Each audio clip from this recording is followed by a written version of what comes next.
لیکن ہم اپنے رویے کو منافقانہ بنایا ہوا، ہم حالات کے جبر سے ٹکرانے کے لیے عملی طور پہ تیار نہیں ہیں۔ ہم زبان سے حالات کا واویلا تو کرتے ہیں لیکن اپنے انداز کو بدلنے کے لیے تیار نہیں ہیں۔ ہمارا مسجد میں دین اور طرح کا ہوتا ہے، گھر میں اور طرح کا ہوتا ہے۔ جس طرح مسجد میں گئے، وہاں سے ٹوپی لی، سر پہ رکھی، نماز پڑھی، پھر ٹوپی اتار کے چلے آئے۔ ہم جس طرح ٹوپی اتار کے رکھ آتے ہیں، مسجد میں نماز بھی رکھ آتے ہیں۔ ہم نماز بھی دکان پہ نہیں لے کے آتے، ہم نماز بھی اپنے معاشرے میں اپنے گھر میں لے کر کے نہیں آتے۔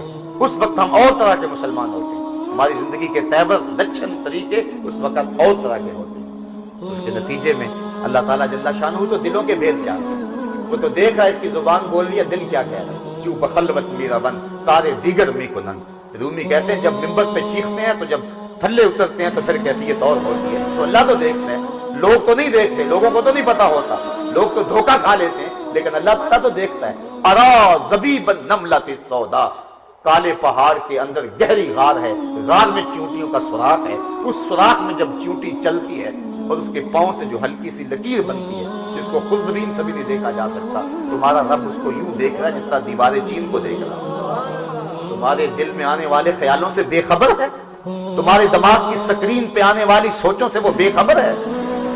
ہم کس طرح کی زندگی گزار رہے ہیں صاحبو؟ ہمارے بزرگوں کا یہی پیغام ہے کہ اپنی زندگی کھری اور سیدھی سادھی گزارو، اپنی زندگی کے اندر حسن اور جمال پیدا کرو، اپنی زندگی کے اندر خوبصورتی پیدا کرو، اور یہی جو ہے وہ زندگی کا حسن ہے۔ ہم اپنے رویوں کے اندر منافقانہ روشی رکھتے ہیں، یہی وجہ ہے کہ آج ہماری گفتار کے اندر اور آج ہمارے کردار کے اندر کوئی چمک نظر نہیں آتی۔ میرے حضور شاہ نقشبند بخاری علیہ رحمہ، جو کہ سلسلہ عالیہ نقشبندیہ کا سرخیل اور سلسلہ عالیہ نقشبندیہ کے امام ہیں، آج زمانہ اس پیر کو سلام کرتا ہے، آج زمانہ اس پیر کی عظمت کو خراج پیش کرتا ہے۔ جب ایک آپ کے مرید کو چبارے پہ لے جایا گیا، چوری کا الزام لگا اور اوپر سے دھکا دیا جانے لگا، اس نے سنا تھا کہ اوکھے ویلے پیر آیا کرتے ہیں، اس نے بخارے کی طرف منہ کر کے کہا تھا، شیئن للہ چوں گدائے مستمند المدد خواہم ز شاہ نقشبند۔ سنا ہے اوکھے ویلے پیر آیا کرتے ہیں، میرے اوپر اس سے اوکھا ویلا کیا ہو سکتا ہے؟ اور وہ فریاد کرتا ہے، شیئن للہ چوں گدائے مستمند المدد خواہم ز شاہ نقشبند۔ اتنے میں جلاد نے پیچھے سے دھکا دے دیا اور وہ چبارے سے نیچے آ رہا ہے۔ جب نیچے پہنچا، حضرت شاہ نقشبند بخاری کے ہاتھ آگے، آپ نے نیچے بٹھا دیا تو وہ حیران ہو گیا، کہنے لگا حضرت آپ کب چلے تھے؟ کہا تو از چبارہ آمدی من از بخارا آمدم۔ تو چبارے سے چل پڑا تھا، میں بخارے سے چل پڑا تھا۔ آج کی عقل اسے نہیں مانتی، آج لوگ کہتے ہیں یہ کہانیاں ہیں، پڑھو قرآن۔ قال الذی عندہ علم من الکتاب، وہ بولا جس کے سینے میں کتاب کا علم تھا، میں تخت بلقیس کو آنکھ جھپکنے سے قبل لے کے آؤں گا۔ یہ بنی اسرائیل کے ولی کی شان ہے، تو امت محمدیہ کے ولی کی شان کیا ہوگا؟ کہا تو چبارے سے چل پڑا تھا، میں بخارے سے چل پڑا تھا۔ اللہ اکبر۔ تو وہ شاہ نقشبند بخاری رحمۃ اللہ تعالی علیہ کا ایک قول سن لیجئے، اور میں سمجھتا ہوں کہ اس کی تقریر مکمل نہیں ہوگی اگر ان کا تذکرہ دور نہ ہو۔ اور یہ میرے لیے، آپ کے لیے آج کی اس مجلس میں درس ہے، سبق ہے۔ آپ فرماتے ہیں جس شخص کی خاموشی فائدہ نہیں دیتی، اس کی تقریر بھی فائدہ نہیں دیتی۔ بس اس جملے کو سمجھنے اچھی طرح اندر ہوتا ہے۔ جس شخص کی ہزاروں فلسفے اس ایک جملے پہ قربان، جس شخص کی خاموشی فائدہ نہیں دیتی، اس کی تقریر بھی فائدہ نہیں دیتی۔ اپنے آپ کو ایسا بنا لو کہ جو تمہارے پاس بیٹھے محروم نہ رہے۔ ہم قوم لا یشقی جلیسہم، حدیث ہے کہ جو اللہ والے ہوتے ہیں ان کے پاس بیٹھنے والا بھی بدبخت نہیں رہتا۔ اٹھ فریدا ستے آتے میلہ ویکھن جا، بات کوئی بخشیا مل جاوے تے تم ہی بخشیا جائے۔ جس شخص کی خاموشی فائدہ نہیں دیتی، اس کی تقریر بھی فائدہ۔ تو اس کو مزید سادہ کر لوں، جس کے کردار میں چمک نہیں ہے، اس کی گفتار میں کچھ نہیں ہے۔ سب سے پہلے اپنی کردار کو، ہمارے بزرگوں نے، ہمارے اسلاف نے جو 90 لاکھ کافروں کو کلمہ توحید پڑھایا ہے۔ آج تبلیغی جماعتیں تو آج زیادہ ہیں، آج چینل کھلے ہوئے ہیں، آج تو ایک کو بھی مسلمان نہیں کر رہے بلکہ مسلمانوں کو کافر کر رہے ہیں، اور انہوں نے 90 لاکھ کافروں کو کلمہ پڑھا دیا تھا۔ کیسے پڑھا دیا تھا؟ یہ دار کی چمک۔ حضرت باہو بولے لکھ نگاہ جے عالم ویکھے تے کسے نہ کدی چاڑے ہو، ایک نگاہ جے عاشق ویکھے 100 ہزاراں تارے۔ نظر کی شوخیاں نہ پوچھو، نظر حقیقت میں وہ نظر ہے، اٹھے تو بجلی پناہ مانگے، گرے تو خانہ خراب کر دے۔ اور اقبال کہتا ہے یک نظر کر دی وہ آداب فنا آموختی، واں خنک روزے کے خاشا کے مرابا سوختی۔ یہ نظر کی کرشمہ ساز ہے، تیرا علاج نظر کے سوا کچھ اور نہیں۔ ہم نے اپنے کردار کو مضبوط کرنا ہے۔ بات کا تکرار تو ہو جاتا ہے، لیکن جب مرض وہی ہو تو بار بار گولی وہی دینا پڑتا ہے۔ حضرت عمر فاروق کا دور ہے، مسجد میں عورتیں بھی آتی ہیں، مرد بھی آتے ہیں۔ بعد میں حالات کے تحت اس کو منع کر دیا گیا، عورتوں کو روک دیا گیا۔ ایک نوجوان لڑکی مسجد نبوی میں نماز پڑھنے کے لیے آتی، ایک نوجوان راستہ روک کے کھڑا ہو مزاحمت کر، 2 4 5 دن اس نے دیکھا کہ یہ میرا راستہ روک۔ ایک دن رک کے کہا کہ کیا ماجرا ہے؟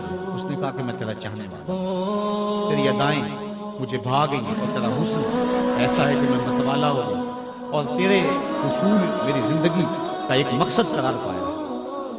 اس نے کہا اچھا، اگر مجھے حاصل کرنے کے لیے کوئی شرطیں اگر میں عائد کروں تو پوری کرو گے؟ اس نے کہا آسمان سے تارے توڑنے پڑے تو اس سے بھی گریز نہیں کروں گا، تیرے لیے رانجھا بھی بنوں گا، تیرے لیے مجنو بھی بنوں گا، تیرے لیے ہر جتن، ہر دکھ، ہر تکلیف سہوں گا۔ اس نے کہا کوئی لمبی چوڑی شرطیں نہیں، میری ایک ہی شرط ہے، 40 دن تک حضرت عمر کے پیچھے نمازیں پڑھ لے، اس کے بعد 40ویں دن کی آخری نماز کے بعد یہاں میں تمہارا انتظار کروں گا۔ 40 دن تک نمازیں چلتی رہی، حضرت عمر فاروق کی قرات من میں اترتی رہی۔ اقبال کہتا ہے تو نہ دانی کہ سوزے قرات تو دیگر کو کر تقدیر عمر۔ 40 دن تک نمازیں چلتی رہی، من میں نور اترتا رہا۔ جب 40ویں دن کی آخری نماز کے بعد واپس جا رہا تھا، اسی موڑ پہ وہ لڑکی انتظار میں کھڑی تھی، یہ نظر جھکا کے گزرنے لگا۔ اس نے کہا حسب وعدہ میں کھڑی ہوں، کہا کھڑی رہو، عمر نے دل کا تعلق رب سے جوڑ دیا۔ اگر میں 40 سال بھی نمازیں پڑھاؤں اور کسی ایک شخص کے من میں بھی کوئی بات نہ اترے تو مجھے پھر سوچنے کی بات ضرورت ہے کہ نہیں ہے۔ تو میرے حضور شاہ نقشبند بخاری فرماتے ہیں کہ جس کی خاموشی فائدہ نہیں دیتی اس کی تقریر بھی فائدہ نہیں دیتی۔ اس لیے وہ اقبال نے بھی کہا تھا نا، خاموشی گفتگو میری، بے زبانی ہے زباں میری، اٹھا لے کچھ برق لالا نے، کچھ نرگس نے، کچھ گل نے، چمن میں چاروں طرف بکھری ہوئی ہے داستان میری، اڑا لے طوطیوں نے، کمریوں نے، اندلیبوں نے، سب چمن والوں نے مل کے لوٹ لی طرز فضا میری۔ تیری محفل میں بات کرنے کو جی چاہتا ہے لیکن سب کچھ میرا اڑ گیا۔ بات یہ ہے کہ جس کا کردار چمکدار ہو، پھر تبلیغ نہ بھی کرے، انسان باعمل ہو، کسی شخص کے پاس سے بھی گزر جائے تو من میں اجالے اتر جاتا ہے۔ اور اگر آواز کی گنگ گرج ہو، لہجے کا حسن ہو، اور الفاظ کا لفظ و نشر ہو، اور جو ہے وہ باتوں میں جادو بھی بھرا ہوا ہو، لیکن دماغ کو سرشار تو کر جائے گی تقریر، لیکن من میں نہیں اترے گی۔ اس لیے ہواؤں میں اڑتی ہوئی تتلیوں کی طرح لفظ رنگ تو دکھائیں گے لیکن سینے میں ترازو ہونے کے فن سے ناشنا ہوں گے۔ میرے بابا کی ساری زندگی سادے لفظ، موٹے موٹے قول اور مختصر باتیں، لیکن جب بات کرتے ہیں تو روح میں اترتی چلی جاتی۔ یہ ہمارے مشائخ کا طریقہ ہے۔ قبلہ صاحب رحمۃ اللہ تعالی علیہ کے پاس ایک شخص کو لے آئے، کہنے لگے کہ یہ شخص جو ہے حضور کے نور کو نہیں مانتا۔ اس دور میں جو ہے وہ یہ لوگ اتنے زیادہ پروان نہیں چڑھے تھے، تو کہا کہ یہ حضور کے نور کو نہیں مانتا۔ تو اس کا نام جو ہے وہ تھا بھی نور حسین، تو کہا یہ نور حسین ہے تو یہ حضور کے نور کو نہیں مانتا۔ تو کئی علماء کے پاس لے کر گئے ہیں، دلائل دیتے ہیں، آگے سے ضد کرتا ہے۔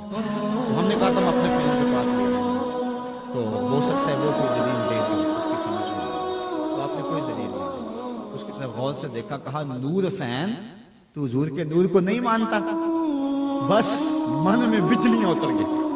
وہ کہنے لگا حضور میں مانتا ہوں، حضور میں مانتا ہوں، حضور میں مانتا ہوں۔ یک نظر کر دی آدھا بھی فنا آموختی، وہاں خنک روزے کے کاشا کے مرا باسوختی۔ نظر کی جھولانیاں نہ پوچھو، نظر حقیقت میں وہ نظر ہے، اٹھے تو بجلی پناہ مانگے، گرے تو کھانا خراب کر دے۔ سودا لینے کے لیے بازار گئے، ہاتھ اس کے بکے جس کے خریدار گئے۔ کہا حضور میں مانتا ہوں، کوئی دلیل نہیں ہے۔ تو یہ ہے جس شخص کے کردار کی چمک من میں نہیں اتر سکتی، اس کی گفتار بھی نہیں اترتی، وقتی طور پر سرشاری دے جاتی ہے، لطف بھی آتا ہے۔ لیکن من میں روشنی نہیں ہوتی. تو جس کے کردار کی چمک ہو لفظ ٹوٹے ٹوٹے بھی کیوں نہ ہو. اشہد بلال عند اللہ اشہد، فرمایا میرے بلال کا اشہد اللہ کے ہاں اشہد ہی ہے. آج تو مترنم لہجے میں اذان دینے والا اذان دے تو کوئی مسجد میں چند بوڑھوں کے علاوہ نہ آئے، اور جب وہ گونج پڑتی تھی تو سینوں میں دل کانپتے تھے. ذرا ٹھہر جا مؤذن میرا دل لرز رہا ہے، کہیں کعبہ گر نہ جائے تیری شوق مست اذان سے. وہ اذان تھی تو بات دل سے جو نکلتی ہے اثر رکھتی ہے. حضرت شاہ نقشبند بخاری کے اسی قول پہ آج کے اس کا اختتام کرتے ہیں کہ جس شخص کا کردار، جس شخص کی خاموشی فائدہ نہیں دیتی، اس شخص کی تقریر بھی فائدہ نہیں دیتی.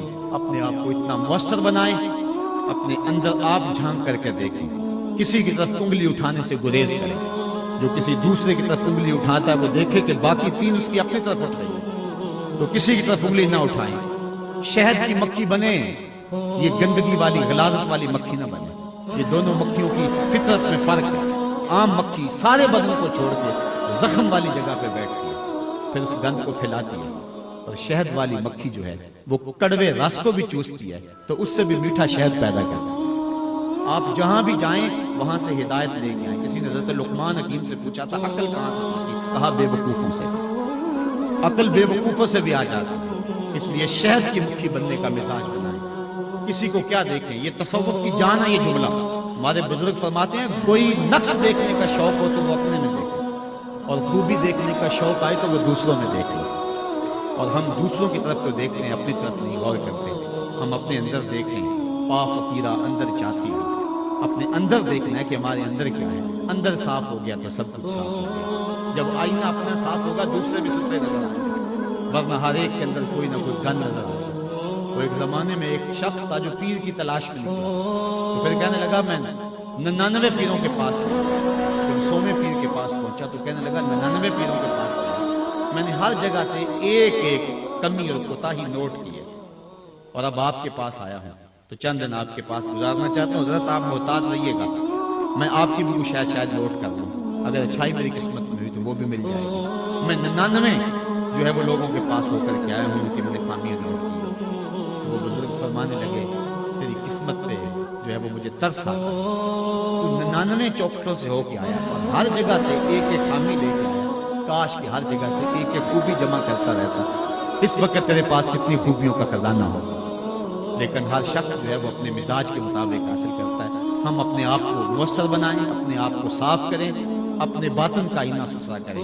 پھر اس آئینے کے اندر تمہیں جمال رب بھی نظر آئے گا، جمال حبیب بھی نظر آئے گا. پھر کسی پر کیا اعتراض ہوگا، کس کو پتھر مارے ناصر کون پر آیا ہے. دل کے شیش محل میں ایک ایک چہرہ اپنا لگتا ہے. یہی صوفیہ کا درس ہے، یہی محبت ہے. اللہ مجھے آپ کو اپنی رحمتوں اور کرم نوازیوں کا نور دے. وآخر دعوانا الحمدللہ.